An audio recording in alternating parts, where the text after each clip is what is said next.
hello! Welcome to the first official episode of Podcast Crusaders! Yay! So this is a podcast dedicated to talking about JoJo's Bizarre Adventure. It's mostly unscripted. We're just kind of like going with the flow, sharing our honest opinion and thoughts about the topic of the week. So, I'm your host, Okuyasu. Thank you for joining us. So this week we'll be talking about the plot of each part in JoJo's. So specifically like what we liked and what we didn't like about each part. Mainly about like the plot. So just a little warning, there will be spoilers for parts 1 to 5 of JoJo's, as well as spoilers for the book called Wuthering Heights. Yeah, let's just get into it.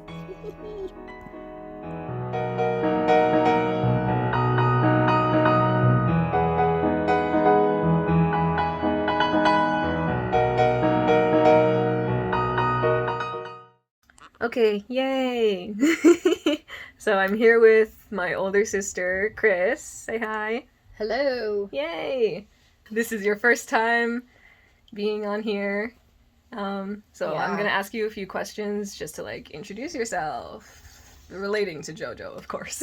So first question, when did you start watching JoJo? So according to you, I started watching it last fall. I'm pretty sure it was last fall. I guess, but I was kind of thinking that it was end of the summer.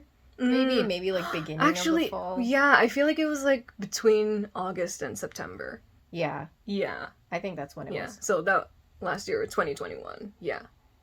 Yeah, so like beginning of fall of 2021. Okay, next question. What part are you on right now?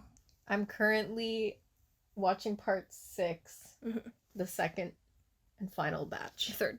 What? It's the third batch. There's 3 batches. 3 batches. Okay. I'm on the 3rd batch then. Yeah. Okay, that makes sense actually, because I was thinking like, how come the first batch has like 20-something episodes? Yeah. Oh, okay, that makes more sense. Yeah. Okay. Are you enjoying it so far? Yes. Well, I'm enjoying this latest installment of episodes. Okay, cool. Next question. Who's your favorite character overall? There's so many characters, but my favorite character overall is probably Old Joseph from part 3. He's just really funny and more like entertaining than he was in part 2. Okay. In my opinion, Yeah. of course. Oh my god.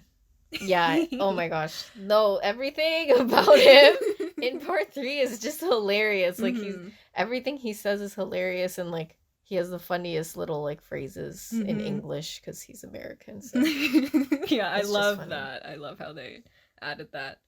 They also kind of did that in part 2 though, but like rarely. Like he was like, "Oh no, oh my god, spaghetti!" Like when they were in Italy. If they like completely stereotyped him as like hamburger, pizza. Guns, pizza, that would. Oh, how would you feel about that? I probably wouldn't like him as much then. Yeah. But I like. Next question. Who's your favorite main JoJo? Yeah, no, it's Jonathan. Jonathan? Yeah. Ah, I see. First, I was thinking Jotaro, but I think it's just because he's the most attractive to me. I don't blame you. That's why he's everywhere in my room. But I don't like Jotaro's personality. So I prefer Jonathan. And he's just a very nostalgic character, I would say. Okay. He started it all. So. Yeah. Okay, next favorite Jo bro. I think it's Polnareff. Yeah. Yeah. You really like Polnareff. I do, for some reason. He's very funny. I like his stand a lot. Yeah, I just remember him being really cool when we were watching part 3. Yeah. When I first watched part 3, so yeah. I remember liking him a lot. Next, who's your favorite main villain? Okay, I had to think about this for a second. I want to say part 3 Dio, because his stand is really cool. And, well, did we already talk about my favorite part? My favorite part is part 3. Okay. Because, like, the final battle between Jotaro and Dio is, like, very iconic, in my opinion. It's one of your favorites? Yeah, I really like part 3 Dio, but I really like Pucci as well, and I haven't finished part 6, but I think Pucci is, like, coming up there. It's probably, like, my second favorite villain right now. Okay. Yeah. Jinx! I like that. Okay. Is the world your favorite stand, or is it Silver Chariot? What's your favorite stand? What's his name? Oh, Star Platinum, right? Star Platinum.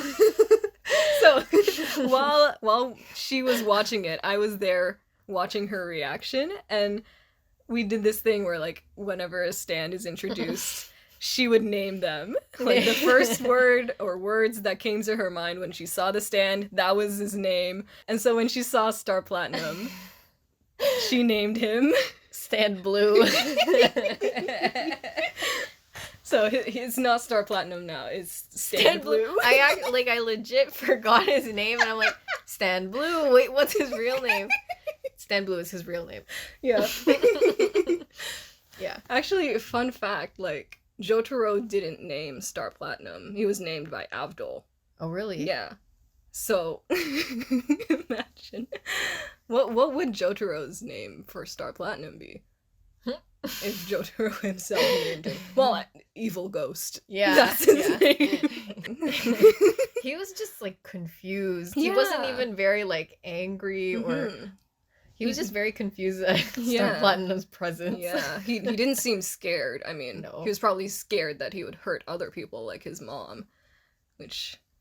I don't think Jotaro has ever felt fear in his life. Okay, that's true, yeah. All he feels is annoyance. Yep. Even with, like, the And people anger. he likes. Like, he's always annoyed with Joseph, he's annoyed with Polnareff, like... And final question. What's your favorite opening/theme song? I think it's called Stand Proud. Yeah. It's one of the openings from part 3. Is it the first one? It's the first one, yeah. Yeah. So it's got that pop punk vibe and the half times and everything, and I just, like, listen to it sometimes. Yeah, and that's your style that you like? Yeah. Yeah. I do like a lot of the other openings too. Yes. You're very much a part 3 fangirl. I am. Because when I don't know, when I think about, like, my favorite whatever, a lot of them come from part 3. Yeah, I mean, I would say it's the most entertaining, I think, because it has the most humor. It has, like, in my opinion, like, the funniest characters. So overall, it's the most entertaining for me. Even though part 4, 5, and 6, like, they're equally as entertaining, I feel like they kind of follow a formula.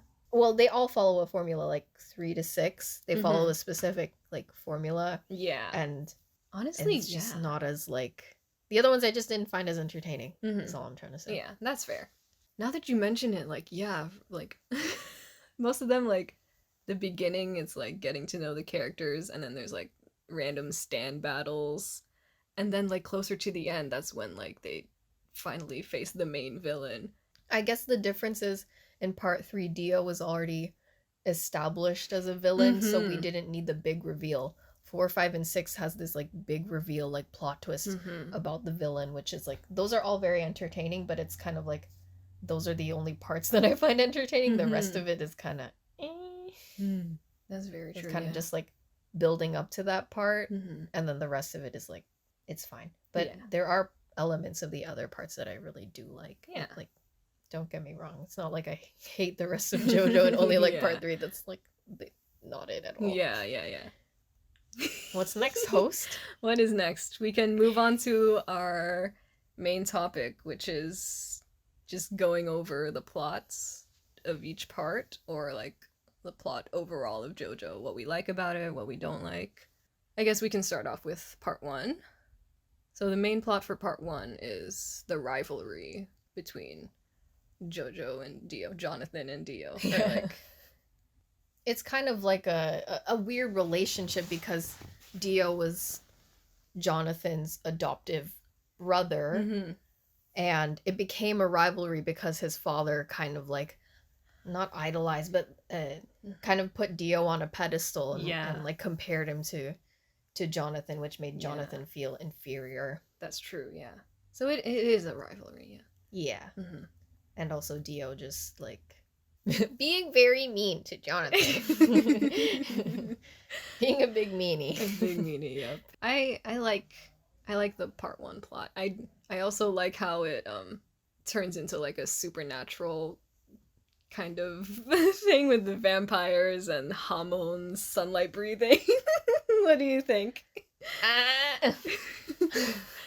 I'm not the biggest fan of like, it's not necessarily fantasy, but you said like supernatural kind of stuff, and I have my opinions about Hamon. Like, oh boy. Like, Hamon, it started off really cool and it continued into part 2, and then it just went nowhere. Yeah. And I don't think it's necessarily the author's fault, but it's just, it feels like, so what was the point of it? That's true, yeah. If only, you know, he kind of like revised it so that stands were more connected or came in earlier. Imagine if like only Hamon users could develop stands. Yeah. Stand users could also use Hamon. Yeah, like a bigger connection between the two, because it was kind of like once he couldn't think of anything to do. He couldn't think of a way to develop Hamon in the plot. He just literally like dropped it. Just like completely forgot about it. And like, I guess old Joseph still had it. Yeah, but he rarely used it. He himself developed a stand, which just shows he was like, I'm done with Hamon. Let's do stands now. Yeah. So it's kind of like, well, since the author doesn't care about Hamon anymore, I don't. That's how I kind of feel about it. Yeah, that's true, yeah. You wanted to talk about something specific in part 1, right? Yeah, well, so I enjoyed part 1, unlike, I guess, most JoJo stands, or how do I say this? Like, I liked it from the beginning. You liked it from the very first episode. I liked it from the very first episode. I don't know if it's just because I was reading the book Wuthering Heights at the same time, and they take place in the same time, in the 19th century and also in England. And so I immediately formed connections between part 1 of JoJo and the plot of Wuthering Heights. But also I think, like, I don't know if at the time I just like felt intrigued by the story in general. Like, like Jonathan was just a very charming and like a nice guy that you kind of feel bad for, because he was like picked on and kind of ostracized, right? Yeah. So I was just like, oh, this is such a cute story. But the specific thing, spoilers for Wuthering Heights. So in the main story, there's a father and he has 2 kids. There's a son and a daughter. So the daughter doesn't exist in the JoJo world, right? Like, Jonathan didn't have a sister. He doesn't have a sister. But anyways, in Wuthering Heights, the dad takes in this orphan boy that he finds who is the equivalent of Dio. He found him in the streets, and he's like, the way they described him is a very like kind of this dirty, like ugly boy. Oh, no. Yeah, so that's not the same as Dio. Yeah, that's like the opposite of Dio. They describe him as like a very charming, like people person kind of dude. Yeah, like the orphan boy in Wuthering Heights, who is oh my god, what's his name? It's not important, I forget. He's the main character. But like when they found him, he was just like a very sickly child, and he's an orphan boy that they found in the street. And so he takes him in, and then the father ends up liking this orphan boy more than his original son, the OG son. And so I was like, wait, that's the exact same thing. Like, it's maybe not to the same extent that Jonathan's father, it's not like Jonathan's father hated Jonathan or anything, but it's a similar thing. Like, there was a kind of rivalry and jealousy between the brothers, and I think that's the extent of it. Yeah. The similarities. And so it could honestly be a coincidence that Wuthering Heights has like a very similar plot to JoJo, but I saw the connection immediately, and it's like it's uncanny how similar they are. Yeah, I don't feel like I'm reaching. Yeah. With this theory. Yeah. But yeah, anyways, that's kind of what drew me into part 1 of JoJo, and like I didn't have any trouble like getting through part 1, unlike a lot of JoJo fans. Me. Took me 4 months. Anyway, see, like it didn't take me 4 months. Like it took you like 4 days. Yeah. But just going back to Wuthering Heights, like I remember when you mentioned that when you were first watching it, like I looked up if like Araki did take inspiration from the book, and there's literally nothing about it. No articles, no Reddit posts, like 0. So no interviews with Araki either. Though I think I did see Reddit posts like but there's no proof that Araki confirmed anything. It's just other JoJo fans who have read Wuthering Heights like kind of discussing it and saying, hey, like did you guys notice this similarity too? So I think there was like a Reddit post or two. Yeah. It's just, that's crazy. Like, they're so similar, but like... Yeah. There's like similarities for a couple plot points, right? But then it kind of stems off. Like, you know, it's not like Jonathan had a sister that Dio tried to steal. Well, actually, there's that. Because I guess the orphan boy, him and the technically his adoptive sister, so they're not like biologically... Yeah, it was kind of... Well, there is incest because it takes place in the 19th century as well. Spoilers for the book. I don't like that. The two, like, the boy and the girl end up, like, liking each other. But the thing is, it's consensual. Which is something that wasn't present in JoJo. Yeah, because Dio kisses Erina, but she did not like that. No, she didn't want that. Yeah, I guess that's... Yeah, they're similar, but of course it's not the exact same. It's not like Erina was Jonathan's sister. Yuck! Yeah, no. But if you think about it, neither story is necessarily perfect, right? Yeah. Dio was a creep. Yep. How do you feel about Jonathan dying? It's very sad. Yeah. Because then when you think about it, like, Joseph... From part 2, he survives multiple generations and ends up showing up, like, even in part 4. Versus, like, you know, Jonathan, we only got 1 part with him. Yeah. So. But it's kind of like the tragic hero story, and that's just the way it is. I'm not necessarily mad at it. Yeah, it's just, that's true. It's sad. It is what it is. Yeah. So, part 2, the story of Joseph Joestar. He battles the Pillarmen. Why'd you make that face? Because I don't like anything from this part. Oh, man. I'm guessing this is your least favorite. Virtually nothing from this part. I just didn't find it as entertaining, and a lot of the plot points, like, just didn't stick. Like, it's kind of like in one ear, out through the other, and it's like I remember the very basic, minimal parts of it. Like, if I were to rewatch it, maybe, you know, it would get a chuckle or two out of me, but I don't really remember Joseph's character being all that memorable. And the villains, I couldn't care less. Like, shit. I think it's also because of everyone, all these JoJo fans hate me now. No. But like, the development of Hamon, just for it to be dropped after this part, it feels it's like very unsatisfying to me. It's almost like, no, I totally agree though, because like I feel like they made it really interesting, especially like with Caesar's Hamon bubble ability. Like, before, we've only seen like Zeppeli and Jonathan, they use like just regular Hamon, like it goes through the water, or like their fingers, I don't know, but then Caesar, like, he can use soap and bubbles and merge them with Hamon. I found that really cool.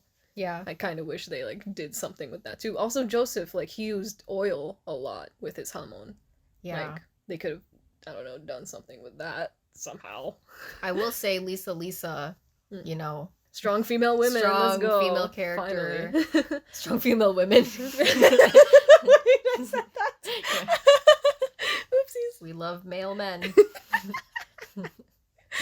Strong female character. I like Lisa. Mm-hmm. Of course, there's the low-key incest stuff. Nice! There were some cool battles, like the chariot. Oh yeah, thing. with Wamu. And... I'd say that was like the best fight from part 2. Mm-hmm. Just going back to Lisa, I'm still so upset that like she didn't officially like fight against Cars, because they hyped that up so much. Oh yeah. And then it just, Cars is a cheater. See, I think I remember being mad at that, and that's probably another reason why I don't like part 2, is there's like wasted potential with Lisa. Mm-hmm. Yeah, I think I remember when we rewatched it one time, and I was like, what? Like, she's so powerful, and for what? Yeah. She was so cool. Yep. Part 3? Okay. I mean, if you have no more questions for me about part 2. Not really. Yeah, let's just move on. So, part 3, introduction of stans. Yay! We stand. We stand stans. And also, Dio is back. How do you feel about that? I didn't love it. I didn't hate it. I'm cool with it. Sorry, it's drinking water. Yes, you like Dio. Yeah, because, well, I also like, I think it's cool that, not cool, but kind of cool that Dio, attached his head to Jonathan's body. And now he has this weird connection to the Joestar bloodline. And then, of course, for the subsequent parts, that body produces more Joestar and more stand people, more JoJos. So that's a very interesting plot point. Yeah. Oh, I would say it's more positive than anything. Like, I don't really have an issue with Dio coming back, and of course, his stand I think is very cool and very iconic. How do you feel about like traveling across the world to fight Dio? See, I think I remember like after watching part 4 and wondering why I didn't like it as much was in comparing it to part 3. I liked how the scenery and the environment changed often.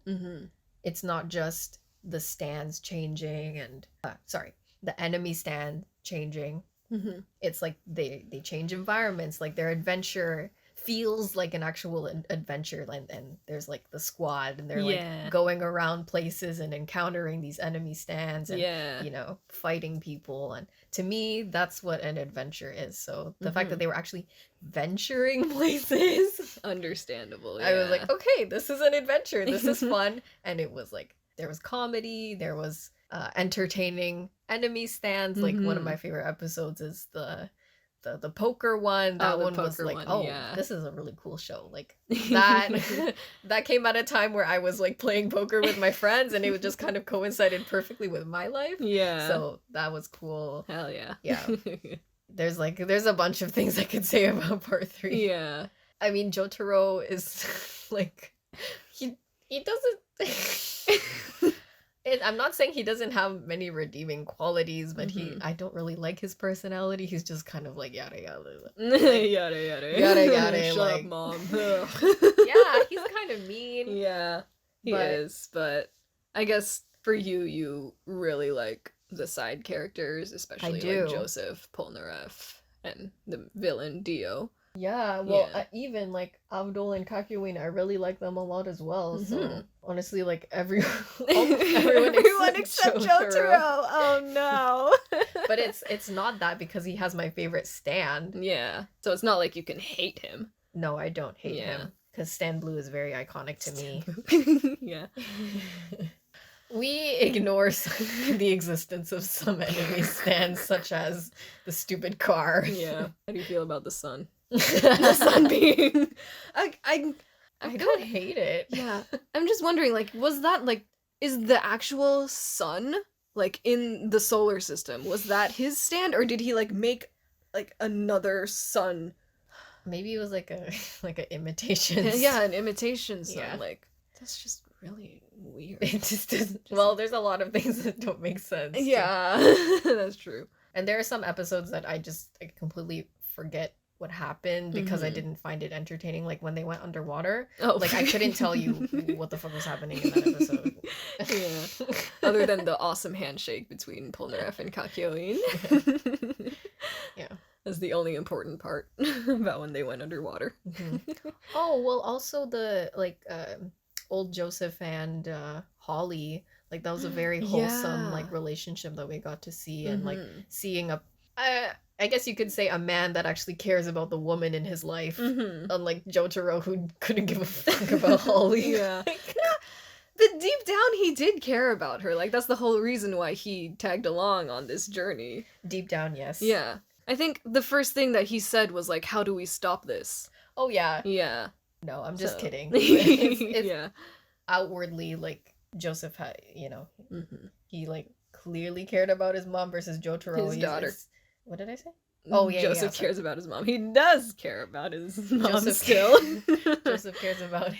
Nice. No. Not nice.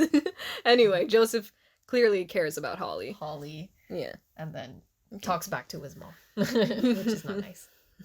How do you feel about the deaths in part 3?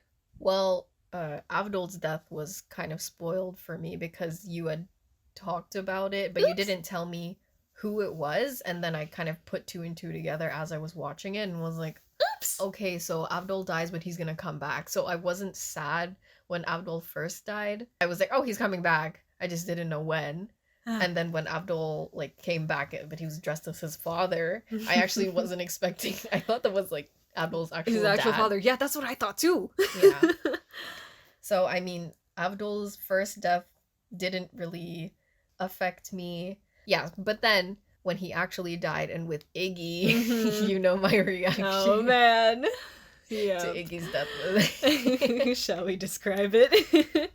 So basically it's the part where Iggy saves Polnareff from Vanilla Ice. Like Vanilla Ice is about to swallow Polnareff, but then Iggy uses the Fool to lift him up to the ceiling. And then she saw that part. She's like, yeah, Iggy! And then the next frame is Iggy, like, on the ground bleeding out. And she's like, Iggy, no! Oh, man. That was just so funny. Yeah, it was a very funny reaction. Yeah. Even though it's such a tragic moment. It just... Yeah. How about Kakyoin's death? Yeah, it was sad. Okay, it's not that I dislike Kakyoin, but he's not like up there with my favorite Joe bros. I just didn't really connect with him. I didn't. He didn't, make an imprint on me as much as like the other characters did. So I don't think I had much of a reaction to Kakyoin's death. Like, it's not that I don't care, but I don't think I had like a oof. Yeah. So, on to part 4 with Josuke and Kira, who is only introduced halfway through. How do you feel about that? How do I feel about Kira only coming in halfway through? Well, this kind of trend started with part 3. Kind of. Yeah, because I mean, like, Dio was introduced, like, the very first episode, but he didn't make his appearance until, like, later on. Yeah. But with Kira, like, he literally halfway through is when he was introduced, and they're like, oh, so this is our bad guy that we're gonna see the heroes fight in the end. I don't have, like, a big issue with that. And I don't have, like, big issues with Kira. I like that he was influenced by, the 80s serial killer thing. Yeah, this took place in the 90s, but it took influence from the 80s serial killer and all those movies. Ted Bundy, American Psycho, stuff like that. Yeah, I think that's cool. I guess it's because he's so similar to a regular human. Of course, not a regular human. He's a psychopath killer. Yeah. Psychopath serial killer. Yeah. But on the outside, he's just some dude. Yeah. The references are cool. Like, he's a pretty cool character. I guess just not my favorite villain. Not the most interesting story, I guess, because part of the kind of, not appeal, but part of their kind of hiding and camouflaging into society is that they're kind of a normal person. They're a regular human. Someone that's a psychopath trying to be a normal human. Yeah. Personally, I disagree because I really like part 4 and Kira, but you do you, and I'll do me. Yeah, why do you like part 4 so much? That's a good question. Well, you're into true crime as well. Yeah. I do. I like true crime, so I like the whole thing where they're trying to find this killer, this Kira. What I really like about Kira is like the references. Like he looks like David Bowie. His stands, Killer Queen, Sheer Heart Attack, and Bites the Dust. They're all Queen references, and David Bowie and Queen are like some of my favorite artists. I also think like the stands are really cool in part 4, like Crazy Diamond and Killer Queen, the hand. I guess I also like the small town vibes from part 4, which you don't really like, eh? Yeah. Yeah. I don't know, as we were watching it, I was like, why do I not feel... I feel kind of uninspired by the environment. And I was like, why is that? Oh, it's because it all takes place in the same city kind of thing. And because you want to move away from the city we're in. You want to go to a bigger place. You want to go on your own adventure elsewhere, whereas I want to stay here. It all makes sense. Yeah, I guess it, like, they match our personalities. Yeah, it corresponds with our personalities. I do think, like, I remember being not shocked, but like, I guess a little shocked when they revealed like who it was, and being very intrigued. When they revealed exactly, that's what I was about to say. When they revealed who the villain was, I was very intrigued, and I was like, okay, this is getting good now. Like, this is very interesting. And that's when like the plot started picking up for me. When the plot thickens. Yeah. I I do get bored when it's just the main characters fighting like minor enemy stands. Like, it's just like a little obstacle to get over in order to get to the big villain. Like, I much prefer when we introduce the main villain and get their backstory, like why they're evil, and then finally starting to fight them and seeing their powers. Yeah. I guess because the main, not main difference, one difference between part 3 and part 4 is that in part 3, the enemy stand users that they would face were like minions sent by Dio, whereas part 4 it's just some dude that you encounter on the street. Yeah. I didn't like that. But then, like, once Kira's introduced, it's like Kira's dad is sending these guys after That's true. them. So it is, they are connected. Yeah. Oh, well, you reminded me, like, part 4 is when they start incorporating a lot of the musical references for the stand names, which I think is very cool. And I think you knew a lot of the references more than I did. Yeah. Well, you know, like, Heaven's Door, like, knocking. Yeah. I would literally sing that every time they said Heaven's Door. Singing the song. Yeah. No, I honestly, like, other than Kira's references, most of the other references in part 4 I looked up after watching it. But then, like, when you were watching it, of course, like, I knew about them. Yeah. So I told you about them. Yeah. But very important question, how do you feel about Rohan? Like, he's okay. Because he was like an asshole. Yeah. For some time until he became their ally, but then to me he was pretty forgettable. Oof. Just my opinion. Yeah. Okay. We can talk about the deaths or lack of deaths in part 4. How do you feel about that? Oh, okay. Well, like, Okuyasu's fake first death was sad because, well, Okuyasu's very funny. He's one of the more memorable characters from part 4. He's funny. Rohan died and then came back to life and then died again and then came back to life. Yeah. When I saw that, I gonna be honest, I cried, and then, like, I came running to you. Like, this character, he's dead! I didn't really like him, but he's dead! And then he came back, and I was like, what the fuck? I cried over nothing. Yeah, well, then Hayato also fake died. Yeah. And then came for, back like, to a life. second, yeah. Well, did anyone actually die? Oh, Shigeshi. Okay. Anyways. Moving on. How do you feel about Kira's death? Or how they defeated him? Well, it was very shocking. Yeah. Like, it was very abrupt. And he just, like, dies by accident. Yeah. I think maybe that's why like, his death didn't really stick with me. Because it was just it felt kind of random. Yeah, like, it wasn't, like, as satisfying as, like, Dio's death, where, like, the main character defeats him. It's, like, part 4, it's more like a community effort. Like... Yeah. I mean, I guess in that sense, Jotaro kind of stole Josuke's thunder. Like, Josuke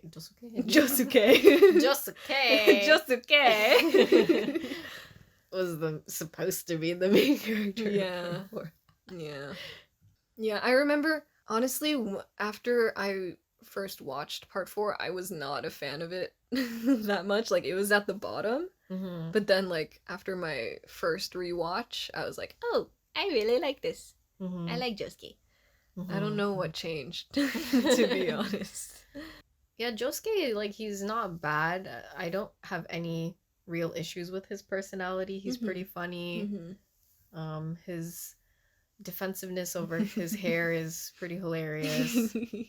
But he also doesn't really stand out to me that much. But I respect your opinion. Yeah.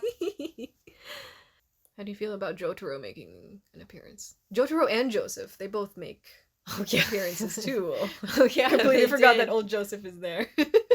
Yeah, well, I mean, it shows another side to Joseph, the abandoning father one. Or how would you say that? Absent father. Yeah. Absentee father side of Joseph, which is not good. And you feel for Josuke. It's like, fuck you, Dad. Yeah. You know that meme where it's like the dad leaves to get milk and then is never seen again? Yeah. Feels bad. But, like, Joseph with the invisible baby is it's really funny and cute. Jotaro, it was cool to see him again, and I guess we'll kind of talk about that with part 5, but I like the continuity of characters, like, kind of bringing them back. So, I mean, like... Joseph is in almost every single part. Yeah. Seems I'm not the only one who really likes Joseph. Let's just bring him back again, one more time. Yeah. You know, he's like 100 years old. Let's bring him back for part 6. Oh, God. Yeah. Spoiler alert, he doesn't show up in part 6. If he did, what would he do? Why is he in Florida? No, he's there in Disney World with the invisible baby. Okay. That's kind of crazy because, like, Holly is, like, a mother and she's Josuke's half-sister, and then he also has this adoptive sister who's the invisible baby. Oh my god. No. The Joestar family tree is very interesting. That could be a topic. Yeah. For one episode, yeah. Shall we move on to part 5? Woo! Okay, part 5, the introduction of Dio's son, Giorno Giovanna. What if he was called Giorno Joestar? Interesting. Dio would never allow that. No, Giorno Brando? That doesn't sound as good as Giovanna. Where did he get this name? Because he was originally Haruno Shiobana. I'm guessing Shiobana is his mom's last name. Oh, but okay. Where did he get Giorno Giovanna from? I guess. Well, they needed to make JoJo, no? Yeah. Okay, anyways, the plot of part 5 is this dude, Giorno, trying to overthrow the mafia. Yeah. And so he joins Bucciarati and his team, and then they encounter enemy stand users, but these enemy stand users are also trying to overthrow the mafia. So it's not like they're just random enemy stand users. Yeah.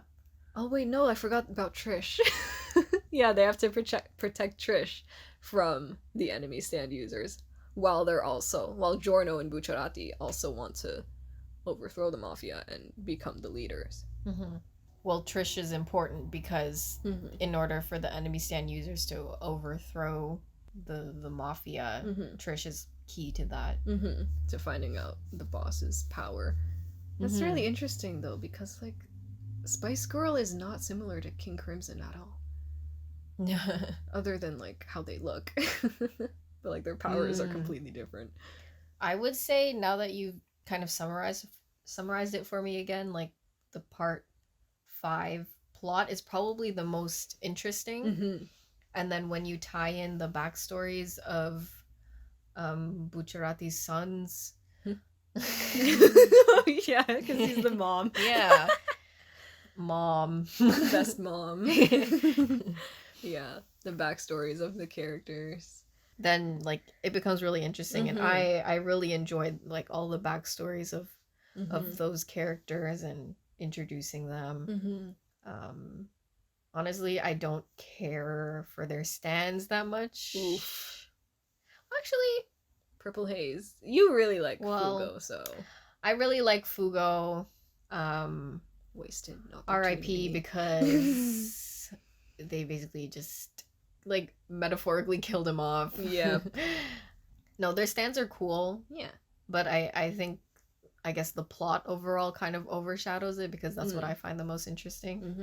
And Giorno's his dream, his motivations, that was very interesting. I saw a meme that was like, you can watch all of JoJo but skip part 5 because it's not like he's really connected to like Josuke or Jolene or anything. Is like, yeah. Oh yeah, that was like one gripe I had with part 5 is I disliked how the only connection to the other parts was Koichi. Koichi of all people. Like... Of all people. Yeah, I imagine if like Josuke went instead of Koichi. That's what I wanted. Yeah, that would have been where's so Josuke? cool. It made no sense. Yeah. That was one thing where I was like, come on. Yeah. I remember watching your reaction. You were like, Koichi? Why Koichi? What's he doing here? Why is he in Italy? What? Yeah. Yeah. Maybe that's the reason why the part 5 plot was as interesting as it is, because it didn't, like, it wasn't restricted to, oh, how do I connect this to Dio? How do I connect it to Josuke? It was kind of like this whole new setting, you know, a whole new world. Yeah. And to me, that was like interesting, and like they did kind of venture, like they were out at sea, they went to the island. Yeah. And so that was like more interesting. They were on the train. Yeah. Yeah, see, there was a change of environment. They were going around Italy, right? So that was more interesting to me than just staying in one little town. Yeah, like they would go to school, they would go to the train station, they would be in a tunnel at the hospital. Yeah. Yep. Italian restaurant. I like that episode though. In part 4. Anyway, back to part 5. How do you feel about like the assassination squad who's trying to get Trish and overthrow the boss for their own benefit? Yeah, well, that the train fight battle with like the two groups versing each other was very cool. That was like a mini battle between both sides. Like a lot of people were involved. That was a cool one, and they had very powerful stands. That Rise of Lights guy. Rise of Lights. What's his name? Risotto. Yeah. He was very scary, and I'm traumatized from him. Like literally traumatizing. Yeah, they had cool stands and very scary stands, which is like very like terrifying. Yeah, like... which makes sense considering like mafia and violence and stuff. So that was interesting. That was cool. Yeah, maybe part 5 is like my second favorite part, probably, to be honest. Yeah, it's my second favorite part too. Well, there you go. Yeah. Part 5 is just that good.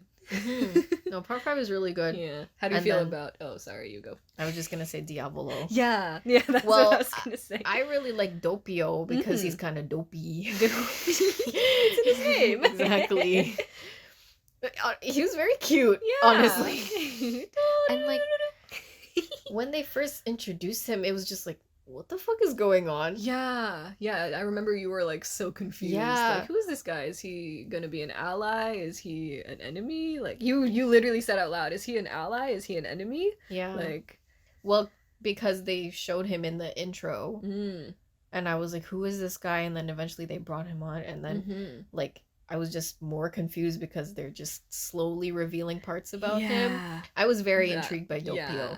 Honestly, I didn't like Diavolo that much. I think because I like Doppio so much, like Doppio overshadows Diavolo 100% for me. Like, I couldn't care less. No, I agree, to be honest. Yeah, no, part 5 is really cool too. I think it's well, I do like the side characters a lot. Like, you know, I really like Abakio, Fugo, Mista, and Narancia are very funny, and Bucciarati is very cool too. Yeah. I don't know why. I just prefer the side characters, or like the characters of part 3 better, which is why it kind of bumps it up, and that's why part 3 is my favorite. But part 5 is, now that I think about it, probably my second favorite part. This is the final part we're gonna talk about as well. Okay. This, I completely forgot I wanted to talk about this. The idea of fate in JoJo. Because I just finished rewatching part 5, and like the final episode is like a flashback to the week before the events happen in part 5. And like, that episode is all about fate and how Bucciarati, Abakio, and Narancia were fated to die. The whole thing about stand users attracting, which was introduced in part 4. Stand users attract other stand users. I feel like that would kind of tie in with fate, but because that idea and stands were only introduced in part 3, the idea that stand users attract each other was introduced in part 4. If we talk about parts 1 and 2, is Hamon fate? Yeah, this whole fate thing was introduced in part 5, but you could find it in part 3 and 4 still, because of the enemy stand users thing. Well, it kind of also ties into the overall thing. Like, the reason why this story started is because Dio met Jonathan, and their bloodlines just continue on through generations, and so I guess the past dictated the future as well. And so by being a Joestar, being born into the bloodline, you're kind of fated to have a certain like life experience, a bizarre adventure. Exactly. End credits. You were fated to have a bizarre adventure. And then Jotaro said, that was one bizarre adventure.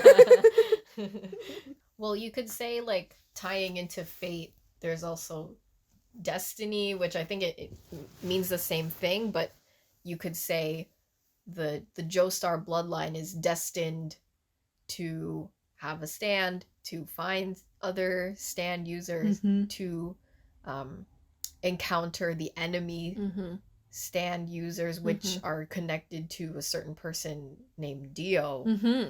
And so they're destined to fight them and find a reason why to fight them, except for the fact that, like, you're related to Dio, but sometimes they don't even know that, or it's not even that important. It's just there's something else. There's another reason why you have to fight them. It's because he's evil. And then there's cars.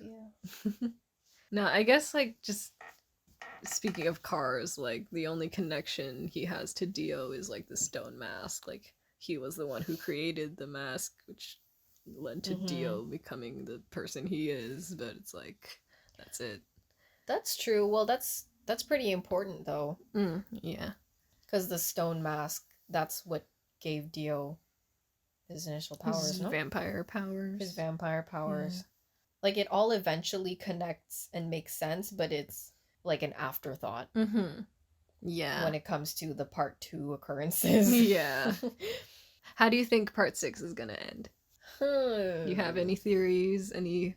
I'm trying to think like who might die. I hope Anasui doesn't die. I don't know. Like, I had a prediction that Wazaripoto would die, and I was right, sadly. I haven't really thought about what the ending might be. Like, you've just been hyping it up, so I'm just excited to see it. To see what happens.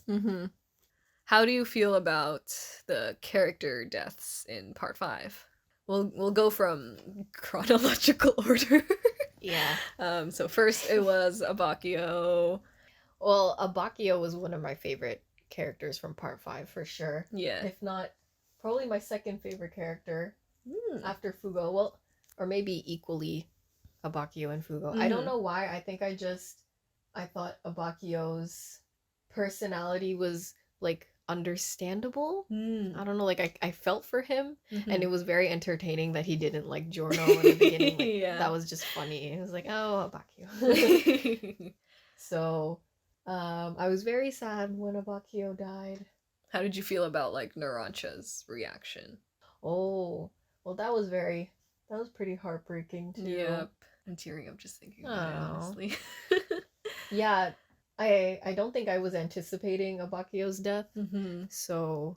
It literally came out of nowhere. Yeah, it came out of nowhere, and Abakio was very, very loyal and noble friend. Yeah. Moving on to Rest in Narancha. pepperoni. Narancha! That was very sad, too. That was in an interesting part of the plot when the bodies got switched and stuff, and so it was a little bit confusing, probably. Yeah, like seeing Giorno's body up there, but then everyone's saying, like, Narancha, oh my god, like, yeah. It does get confusing because of that, but in the end, that is Narancha inside Giorno's body. Yeah. Sorry, Narancha fans, but it doesn't... His death didn't really stick in my mind that strongly. I did like him a lot as a character, but he wasn't one of my favorites, so... I respect your opinion. She's looking at me with, like, dagger eyes. Moving on. Help me! No, it's okay. It's okay. Bucciarati. So, I remembered correctly, this is the one death in JoJo that made me tear up. I can't say that it made me cry, but... Yeah, because you don't cry during, like, TV shows or movies. No spoilers, but I did cry watching Spider-Man. The most recent one, like the third one. What is it? No Way Home? The homeless. Yeah, Spider-Man homeless movie. Yeah, No Way Home. Yeah, okay. I did cry for that. For something that happened. Yeah. Which I got spoiled. Oops.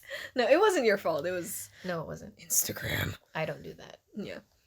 Anyway, Bucciarati.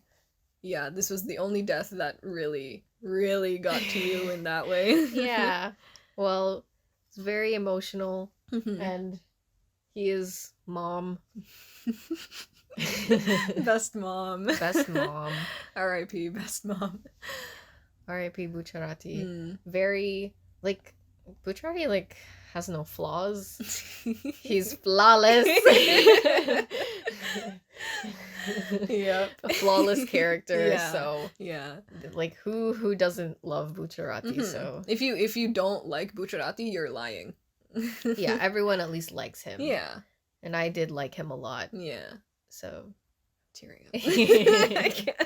I think also he had like his last words or something like were very like emotional. Yeah. So that probably like yeah. Actually, he kind of died twice. Like he died in the church or whatever that was, and then like Giorno healed his body, and then his soul came back.